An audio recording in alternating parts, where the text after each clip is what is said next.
Regina की कहानी, समझौते से प्यार तक। मेरा नाम रेजिना है। जब मेरा जीवन पूरी तरह बदल गया, तब मैं 25 वर्ष की थी। मैं शहर के बीचों बीच एक छोटे से अपार्टमेंट में रहती थी। कमरे शांत और ठंडे थे और दीवारें मेरे बचपन की पुरानी तस्वीरों से भरी थीं। 2 महीने पहले एक स्थानीय ट्रैवल एजेंसी में मेरी नौकरी छूट गई थी। मैंने नया काम खोजने की बहुत कोशिश की। हर सुबह मैं अपना लैपटॉप खोलती और कंपनियों को अपना बायोडेटा भेजती। मैं कॉल का इंतजार करती और बार बार अपना ईमेल चेक करती, लेकिन किसी ने जवाब नहीं दिया। दिन हफ्तों में बदल गए। हफ्ते महीनों में बदल गए। मेरी जमा पूंजी खत्म होने लगी और जल्द ही मेरे पास कुछ नहीं बचा। मैंने सकारात्मक रहने की कोशिश की, लेकिन यह आसान नहीं था। हर बार जब मैं किराए का बिल या बिजली का नोटिस देखती, तो मेरा दिल डर से भर जाता। मैंने खुद से कहा कि जल्द ही कुछ न कुछ मिल जाएगा, मुझे बस इंतजार करने की जरूरत है। लेकिन इंतजार करने से खाने के पैसे नहीं मिलते थे, और न ही उन पत्रों का आना रुकता था जिन पर अंतिम चेतावनी लिखी होती थी। मैंने बाहर जाना बंद कर दिया। मैं घर पर ही रहती और यह न सोचने की कोशिश करती कि अगर मैं अगले महीने का किराया नहीं दे पाई तो क्या होगा। एक दोपहर मेरी सबसे अच्छी दोस्त केटी मुझसे मिलने आई। वो हमेशा ऊर्जा से भरी रहती थी और उसकी मुस्कान किसी भी कमरे को रोशन कर सकती थी। लेकिन जब उसने मुझे वहां खामोशी में बैठे देखा, तो उसकी मुस्कान गायब हो गई। उसने चारों ओर देखा और मेज पर बिना भुगतान किए बिल देखे। रेजिना, तुम बहुत बुरी दिख रही हो, उसने धीरे से कहा। तुम्हें मदद की जरूरत है। मैंने हंसने की कोशिश की, लेकिन वो एक कमजोर आवाज बनकर रह गई। मैंने उससे कहा कि सब ठीक है, लेकिन उसने मेरा यकीन नहीं किया। फिर उसने मुझे कुछ अजीब बताया। उसने कहा, ऐसे अमीर लोग हैं जो बच्चे चाहते हैं लेकिन उनके बच्चे नहीं हो सकते। वे महिलाओं को उनके बच्चे पैदा करने के लिए पैसे देते हैं। पहले तो मुझे लगा कि वो मजाक कर रही है। यह असंभव लग रहा था, किसी फिल्म की तरह, असल जिंदगी जैसा नहीं। मैंने अपना सिर हिलाया और कहा, केटी, ये सच नहीं है। लेकिन वह गंभीर दिख रही थी। उसने मुझे बताया कि वह किसी को जानती है जिसने एक बार ऐसा किया था और उसे बहुत पैसे मिले थे। मैंने बात करना बंद कर दिया। एक पल के लिए मुझे कुछ सुनाई नहीं दिया। उसके शब्द मेरे दिमाग में घर कर गए। महिलाओं को बच्चे पैदा करने के लिए पैसे मिलते हैं। पैसे। मुझे पैसों की जरूरत थी। उस रात मुझे नींद नहीं आई। मैं अंधेरे में अपने सोफे पर बैठी रही। मैं बार बार केटी की बातों के बारे में सोचती रही। आखिरकार मैंने अपना लैपटॉप खोला और ऑनलाइन सर्च किया। टाइप करते समय मेरे हाथ कांप रहे थे। वहां कई अजीब विज्ञापन थे, लेकिन एक ने मेरा ध्यान खींचा। उसमें लिखा था, निजी समझौता, $5 लाख, $5 लाख, स्वस्थ होना अनिवार्य है। मैंने उन शब्दों को 3 बार पढ़ा। $500,000, वो रकम मेरी जिंदगी बदल सकती थी। वह मुझे शांति, खाना और एक घर दे सकती थी। मेरा दिल तेजी से धड़कने लगा। अगली सुबह मैं विज्ञापन में लिखे पते पर गई। वो ऊंची खिड़कियों और काले गेट वाला एक बड़ा सफेद घर था। जब मैं दरवाजे की ओर बढ़ी तो मेरे पैर कमजोर महसूस हो रहे थे। मैंने घंटी बजाई और इंतजार किया। कुछ ही देर में एक आदमी ने दरवाजा खोला। वह लंबा, सुंदर और गंभीर था। उसकी काली आंखें मुझे ध्यान से देख रही थीं। मेरा नाम आरोन है, उसने कहा। क्या तुम जानती हो कि तुम यहाँ क्यों हो? मैंने सिर हिलाया क्योंकि मैं जानती थी। मुझे पैसों की जरूरत थी और उसे एक बच्चे की। हम लिविंग रूम में बैठ गए। मेरे चारों ओर सब कुछ शांत और साफ था। हवा में कॉफी और कागज की महक थी। आरोन शांति से बोला, जैसे कोई आदेश देने का आदी आदमी हो। उसने नियम समझाए। हमारे बीच न कोई प्यार होगा और न ही कोई भावनाएं। ये केवल एक व्यावसायिक समझौता था। बच्चा पैदा होने के बाद कोई संपर्क नहीं होगा। मैं उसे या बच्चे को दोबारा नहीं देख पाऊंगी। मैं इसके बारे में किसी को नहीं बता सकती थी। न अपने दोस्तों को, न अपने परिवार को। मुझे अब से लेकर बच्चा होने तक 9 महीने उसके घर में रहना था। मैंने खामोशी से सुना। हर शब्द भारी लग रहा था। मैंने अपने छोटे से अपार्टमेंट और अपने बिना चुकाए बिलों के बारे में सोचा। मैंने उस डर के बारे में सोचा जो महीनों से मेरा पीछा कर रहा था। ये पैसा सब कुछ ठीक कर सकता था। मैं फिर से शुरुआत कर सकती थी। मैं बिना डर के जी सकती थी। आरोन ने एक कागज और एक पेन निकाला। यह अनुबंध कॉन्ट्रैक्ट था। मैंने इसे धीरे धीरे पढ़ा। मेरे हाथ ठंडे थे, लेकिन मैंने उस पर हस्ताक्षर कर दिए। उसी पल से मेरा नया जीवन शुरू हो गया। आरोन के बड़े घर में रहना पहले तो अजीब लगा। कमरे बड़े और रोशनी से भरे थे, लेकिन वे खाली महसूस होते थे। मुझे बाहर जाने या अपना फोन इस्तेमाल करने की अनुमति नहीं थी। मैं किसी से बात नहीं कर सकती थी। मैं ज्यादातर समय अकेली रहती थी। एक डॉक्टर मेरी सेहत और बच्चे की प्रगति की जांच करने के लिए हर दिन आती थी। वह दयालु और सौम्य थी, लेकिन फिर भी मुझे उस दुनिया में एक मेहमान जैसा महसूस होता था जो मेरी नहीं थी। आरोन दिन भर काम करता था। मैं उसे केवल शाम को हॉल में फोन हाथ में लिए चलते हुए देखती थी। वह न तो मुस्कुराता था और न ही बात करने के लिए रुकता था। मैं अक्सर सोचती थी कि वह क्या सोच रहा होगा। मैं उसके जीवन के बारे में पूछना चाहती थी, लेकिन नियमों के अनुसार कोई व्यक्तिगत सवाल नहीं पूछ सकते थे। हर रात मैं किचन में अकेले खाना खाती थी। मुझे लोगों के बात करने, हंसने और खाना बांटने की आवाजें याद आती थीं। कभी कभी मैं घड़ी की ओर देखती और कल्पना करती कि केटी मुझे कॉल कर रही है, लेकिन फिर मुझे याद आता कि मैं किसी से बात नहीं कर सकती। हफ्ते धीरे धीरे बीतते गए। घर की खामोशी मेरे दिनों का हिस्सा बन गई। मैंने पढ़ने, लिखने, बगीचे में घूमने की कोशिश की, लेकिन शांति हर जगह मेरा पीछा करती रही। फिर एक शाम, कुछ बदल गया। मैंने आरोन को लिविंग रूम में अकेले बैठे देखा। आग जल रही थी, और रोशनी से उसका चेहरा सामान्य से अधिक कोमल लग रहा था। उसने ऊपर देखा और कहा, अगर तुम चाहो तो बैठ सकती हो। उसकी आवाज शांत थी। मैं सोफे के पास एक कुर्सी पर बैठ गई। कुछ पलों तक हमने कुछ नहीं कहा। फिर उसने बात करना शुरू किया। उसने मुझे अपने अतीत के बारे में बताया। 2 साल पहले उसने एक दुर्घटना में अपनी पत्नी और अपने बच्चे को खो दिया था। उसकी आवाज धीमी और दर्द से भरी थी। उसने कहा कि वह फिर से एक परिवार चाहता है, लेकिन प्यार के जरिए नहीं, क्योंकि प्यार बहुत दर्दनाक होता है। इसलिए उसने यह व्यवस्था की थी। जब वह बोल रहा था, तो मुझे अपना दिल भारी महसूस हुआ। मैंने उसे केवल नियमों वाला एक कठोर व्यक्ति समझा था, लेकिन अब मैंने एक ऐसे व्यक्ति को देखा जिसने सब कुछ खो दिया था। मैं कुछ दयालु शब्द कहना चाहती थी, लेकिन कोई शब्द नहीं निकले। मैंने बस सुना। उस रात के बाद मैं उसके बारे में सोचना बंद नहीं कर सकी। पहले मैं केवल पैसों के बारे में सोचती थी, लेकिन अब मैं आरोन के बारे में सोचती थी। मैंने उसके बारे में छोटी छोटी बातों पर गौर करना शुरू किया, जैसे बारिश होने पर खिड़की से बाहर देखना, या अपनी प्याली को धीरे से मेज पर रखना। एक दोपहर वो बगीचे में आया जब मैं पढ़ रही थी। वह मेरे बगल में बैठ गया और पूछा, क्या तुमने बच्चे के लिए नामों के बारे में सोचा है? मैं मुस्कुराई और कहा, हाँ। अगर लड़का हुआ तो मुझे लियो पसंद है, इसका मतलब है बहादुर। अगर लड़की हुई तो मुझे ओलिविया पसंद है, इसका मतलब है शांति। आरोन ने अपनी जेब से एक छोटी नोटबुक निकाली और नाम लिख लिए। उस सरल काम ने मुझे उसके करीब महसूस कराया, जैसे कि हम कुछ वास्तविक साझा कर रहे हों। महीनों में पहली बार मैंने अपने दिल में गर्माहट महसूस की। लेकिन फिर मुझे अनुबंध याद आया। कोई प्यार नहीं, कोई भावना नहीं, कोई भविष्य नहीं। मैं इन नियमों पर सहमत हुई थी।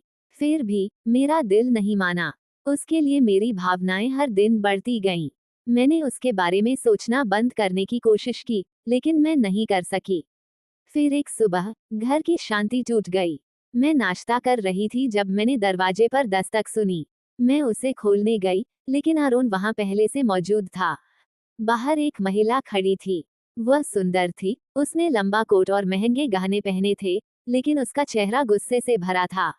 उसने आरोन की ओर देखा और फिर मेरी ओर। ये कौन है? उसने तीखेपन से पूछा। आरोन ने कहा, ये सरोगेट है। महिला की आंखें आंसुओं और गुस्से से भर गईं। वह उस पर चिल्लाई, ऐसे शब्द कहे जो मैं समझ नहीं सकी। फिर उसने कहा, तुम्हें लगता है कि यह तुम्हें ठीक कर देगा? ये तुम्हारा जवाब है। मेरा दिल तेजी से धड़कने लगा। मैं गायब हो जाना चाहती थी। मुझे समझ आ गया कि वह कौन थी। वह आरोन की पूर्व मंगेतर थी। मैं वहां तब तक जमी रही जब तक वो मुड़ी और चली नहीं गई। उसके जाने के बाद मैं अपने कमरे में गई और बिस्तर पर बैठ गई। मेरे हाथ ठंडे थे और मेरी आंखें भारी लग रही थीं। कुछ मिनट बाद आरोन कमरे में आया। उसने मेरी ओर देखा, लेकिन कुछ दयालु नहीं कहा। उसने केवल इतना कहा, वह मायने नहीं रखती। मैंने उसकी ओर देखा और धीरे से पूछा, क्या मैं मायने रखती हूँ? वह मुड़ा और बाहर चला गया। उस रात मुझे नींद नहीं आई। जब से मैं इस घर में आई थी, पहली बार मैंने खुद को वास्तव में अकेला महसूस किया। जो दीवारें कभी सुरक्षित महसूस होती थीं, अब वे एक पिंजरे जैसी लग रही थीं। मैं सोचने लगी कि क्या मैंने कोई भयानक गलती कर दी है। अगली सुबह घर अलग लग रहा था। हवा भारी थी और खामोशी असहज थी। मैं ज्यादातर समय अपने कमरे में रही और पढ़ने का नाटक करती रही, लेकिन मेरा दिमाग सवालों से भरा था। वह महिला अब आरोन के लिए कौन थी? क्या वह अभी भी उससे प्यार करती थी? क्या वह अभी भी उससे प्यार करता था? घर की हर आवाज मुझे घबरा रही थी। मैं घर जाना चाहती थी, लेकिन अब मेरा कोई घर नहीं था। मेरा छोटा अपार्टमेंट जा चुका था और मेरे पास जाने के लिए कोई और जगह नहीं थी। दोपहर में मैंने अपने दिमाग को व्यस्त रखने के लिए घर साफ करने का फैसला किया। मैं एक कपड़े और सफाई के स्प्रे के साथ आरोन के ऑफिस गई। वह घर पर नहीं था। कमरा किताबों, कागजों और शांत हवा से भरा था। उसकी मेज पर मैंने कुछ दस्तावेज और पत्र देखे। मैंने धीरे धीरे सफाई शुरू की, कोशिश की कि किसी महत्वपूर्ण चीज को न छूऊं। फिर मैंने एक छोटी दराज देखी जो आधी खुली थी। मैं एक पल के लिए हिचकिचाई और फिर उसे पूरा खोल दिया। अंदर एक फोटो थी। मैंने उसे उठाया। मेरा दिल थम गया। वह मेरी ही एक तस्वीर थी, लेकिन नई नहीं। यह महीनों पुरानी थी, इससे पहले कि मैं कभी आरोन से मिली थी। उस फोटो में मैं केटी के साथ एक कैफे में खड़ी थी। तस्वीर साफ थी और उसके पीछे नीली स्याही से मेरा नाम लिखा था। मेरे हाथ कांपने लगे। आरोन के पास ये फोटो कैसे आई? मेरे यहाँ आने से पहले ही वो मेरा नाम कैसे जानता था? मैं कुर्सी पर बैठ गई और काफी देर तक उस फोटो को देखती रही। सच धीरे धीरे मेरे दिमाग में उभरने लगा। मेरे विज्ञापन का जवाब देने से बहुत पहले ही आरोन मेरे बारे में जानता था। उसने मुझे खोजा था, मेरे अतीत की जांच की थी और मुझे चुना था। लेकिन उसने मुझ पर भरोसा क्यों नहीं किया? क्या उसे लगा कि मैं झूठ बोल रही हूँ कि मैं कौन हूँ? या कोई और कारण था? जब आरोन उस शाम घर आया, तो मैं हाथ में फोटो लिए लिविंग रूम में ही बैठी थी। मुझे वहां देखकर वह हैरान रह गया। मैं खड़ी हुई और उसे वह तस्वीर दिखाई। तुम्हारे पास ये क्यों है? मैंने पूछा। मेरी आवाज धीमी थी, लेकिन मैं अपने अंदर गुस्सा महसूस कर सकती थी। आरोन ने फोटो की ओर देखा, फिर मेरी ओर। उसके हाव भाव ज्यादा नहीं बदले। मुझे जानना जरूरी था, उसने धीरे से कहा। मुझे ये जानने की जरूरत थी कि तुम सुरक्षित हो। मुझे ये जानने की जरूरत थी कि तुम ईमानदार हो। मुझे ये जानने की जरूरत थी कि तुम वास्तविक हो। मुझे उसके शब्दों पर विश्वास नहीं हुआ। मुझे एक व्यक्ति नहीं, बल्कि एक वस्तु जैसा महसूस हुआ। मेरा दिल दर्द से भर गया। तुम्हें कोई अधिकार नहीं था, मैंने कहा। तुमने मेरी जिंदगी की जांच ऐसे की जैसे मैं कोई उत्पाद प्रोडक्ट हूँ। मैं किसी व्यवसाय का हिस्सा नहीं हूँ। मैं एक इंसान हूँ। मेरी आवाज टूट गई और आंखों में आंसू भर आए। आरोन ने कुछ नहीं कहा। वह शांत और चुपचाप खड़ा रहा, जैसे कि मेरी भावनाओं का कोई मतलब न हो। मैं मुड़ गई क्योंकि मैं नहीं चाहती थी कि वो मुझे रोते हुए देखे। उस रात मैंने अपना सामान पैक किया। मुझे पता था कि मैं अब उस घर में नहीं रह सकती। मैंने कुछ कपड़े, कुछ किताबें और अपनी बचत का छोटा सा बैग लिया। मैंने आखिरी बार उस बड़े घर, शांत कमरों और उस बगीचे को देखा जो कभी शांतिपूर्ण लगता था। अब सब कुछ एक झूठ लग रहा था। बिना अलविदा कहे मैं चली गई। जब केटी ने मुझे वहां खड़ा देखा तो वो हैरान रह गई। रेजिना, क्या हुआ? उसने पूछा। पहले तो मैं बोल नहीं सकी। मैं रोने लगी और उसने मुझे गले लगा लिया। तुम यहाँ रह सकती हो, उसने धीरे से कहा। तुम्हें अभी कुछ भी समझाने की जरूरत नहीं है। मैंने सिर हिलाया। मैं अंदर से थकी हुई और टूटी हुई थी। उस रात मैं अपना पेट धीरे से पकड़कर उसके सोफे पर सो गई। अगले कुछ दिन धीरे धीरे बीते। मैंने खाने की कोशिश की, लेकिन मुझे भूख नहीं थी। कभी कभी मैं अपने पेट को छूती और बच्चे की छोटी हलचल महसूस करती। यह एक अजीब एहसास था, सुंदर भी और दर्दनाक भी। मुझे आरोन की याद आती थी। भले ही मैं उससे नफरत करना चाहती थी और खुद से कहती थी कि उसने मेरा इस्तेमाल किया है, लेकिन मेरे दिल का एक हिस्सा अभी भी उसकी परवाह करता था। एक शाम केटी मेरे साथ सोफे पर बैठी। उसने मुझे चाय दी और कहा, तुम थोड़ी बेहतर दिख रही हो। क्या तुम इसके बारे में बात करना चाहती हो? मैंने सिर हिलाया और उसे शुरू से सब कुछ बताया। मैंने उसे अनुबंध के बारे में, आरोन के अतीत के बारे में और उस फोटो के बारे में बताया जो मुझे मिली थी। उसने ध्यान से सुना। जब मैंने खत्म किया तो उसने कहा, रेजिना, शायद उसका मतलब तुम्हें चोट पहुंचाना नहीं था। शायद वह बस डरा हुआ था। मैंने अपना सिर हिलाया। वो मुझे सच बता सकता था, मैंने धीरे से कहा। लेकिन उसने नहीं बताया। उसने मेरे साथ एक रहस्य की तरह व्यवहार किया, जैसे कोई ऐसी चीज जिसे छिपाना हो। केटी ने आह भरी। कभी कभी लोग अजीब काम करते हैं जब वे नियंत्रण खोने से डरते हैं, उसने कहा। शायद वह नहीं जानता था कि तुम पर भरोसा कैसे किया जाए। उसकी बातों ने मुझे सोचने पर मजबूर कर दिया, लेकिन मैं उसे माफ करने के लिए तैयार नहीं थी। मुझे समय चाहिए था। 2 हफ्ते बाद मुझे अपनी कमर के निचले हिस्से में तेज दर्द महसूस हुआ। ये गंभीर नहीं था, लेकिन इसने मुझे याद दिलाया कि मेरा बच्चा तेजी से बढ़ रहा है। मैं पास के एक क्लिनिक में गई। डॉक्टर ने कहा कि सब ठीक है और मुझे और आराम करने के लिए कहा। जैसे ही मैं क्लिनिक से बाहर निकली, मैंने एक जोड़े को हाथ पकड़े और हंसते हुए देखा। मैं उन्हें देखते हुए एक पल के लिए वहीं खड़ी रही। मेरी आंखें आंसुओं से भर गईं। मुझे उस तरह का प्यार चाहिए था, सरल और ईमानदार, जो अनुबंधों और नियमों से न बना हो। उस रात मैं केटी के अपार्टमेंट में खिड़की के पास बैठी थी। शहर की रोशनी नीचे चमक रही थी और कारों का शोर शीशे के माध्यम से आ रहा था। मैंने फिर से आरोन के बारे में सोचा। मैं सोचती थी कि क्या उसे मेरी याद आती होगी या क्या वह खुश होगा कि मैं चली गई। मैं सोचती थी कि क्या वह बच्चे के बारे में सोचता होगा। मेरा दिल भारी महसूस हो रहा था, लेकिन मैं उसके बारे में सोचना बंद नहीं कर पा रही थी। एक सुबह कुछ अनपेक्षित हुआ। मैं जल्दी उठी और अपना हाथ अपने पेट पर रखा। बच्चा हिला। यह एक छोटी सी किक थी, कोमल लेकिन स्पष्ट। मेरी आंखें आंसुओं से भर गईं। पहली बार मैंने अपने अंदर पल रही नन्ही जान के करीब महसूस किया। काश आरोन इसे देखने के लिए वहां होता। मैं चाहती थी कि वह भी वही महसूस करे जो मैंने उस पल महसूस किया। उसी दिन बाद में दरवाजे पर दस्तक हुई। मैं उसे खोलने के लिए धीरे धीरे चली। मेरा दिल तेजी से धड़कने लगा। जब मैंने दरवाजा खोला तो मैं सुन्न रह गई। आरोन वहां फूलों का गुलदस्ता लिए खड़ा था। उसकी आंखें थकी हुई और भावनाओं से भरी लग रही थीं। एक सेकंड के लिए मैं न तो हिल सकी और न ही बोल सकी। केटी रसोई से आई और हैरान रह गई। वो हमें प्राइवेसी देते हुए चुपचाप चली गई। आरोन ने एक छोटा कदम आगे बढ़ाया। रेजिना, उसने कहा, मैंने अपने ही नियम तोड़ दिए। मुझे पता है कि मैंने पहले क्या कहा था, लेकिन मैं अब और नाटक नहीं कर सकता। उसकी आवाज थोड़ी कांप रही थी। मुझे तुमसे प्यार हो गया है। मैं खामोशी से उसे देखती रही। मेरा दिमाग जो सुन रहा था उस पर यकीन नहीं कर पा रहा था।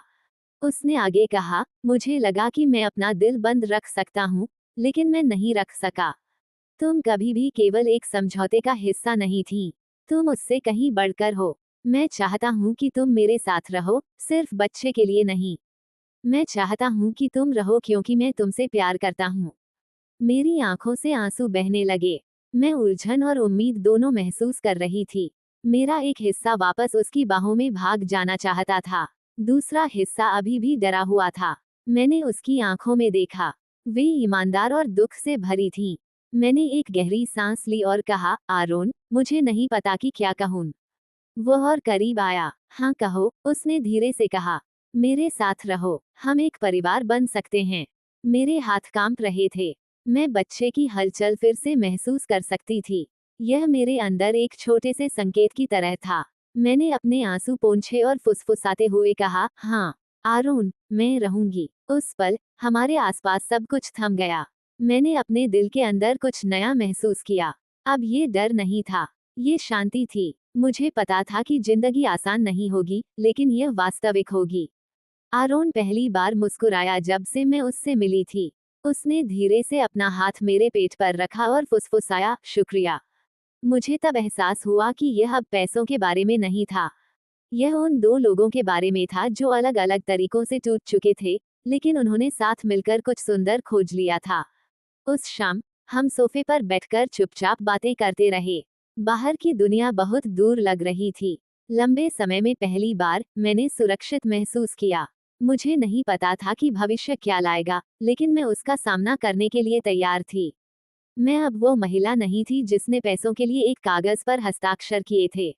मैं वह थी जिसे फिर से उम्मीद मिल गई थी। अगली सुबह मैं कॉफी की महक के साथ उठी। आरोन पहले से ही किचन में था।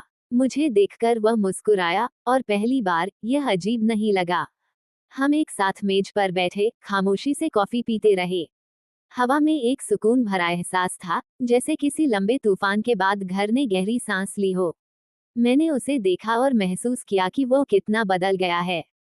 वह ठंडा, दूर रहने वाला आदमी जो कभी मुझे नियम बताता था, अब फिर से एक इंसान लग रहा था।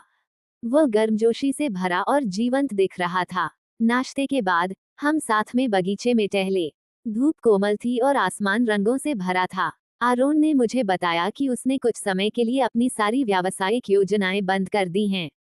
उसने कहा कि वह मुझ पर और बच्चे पर ध्यान केंद्रित करना चाहता है। उसकी आवाज शांत लेकिन भावनाओं से भरी थी।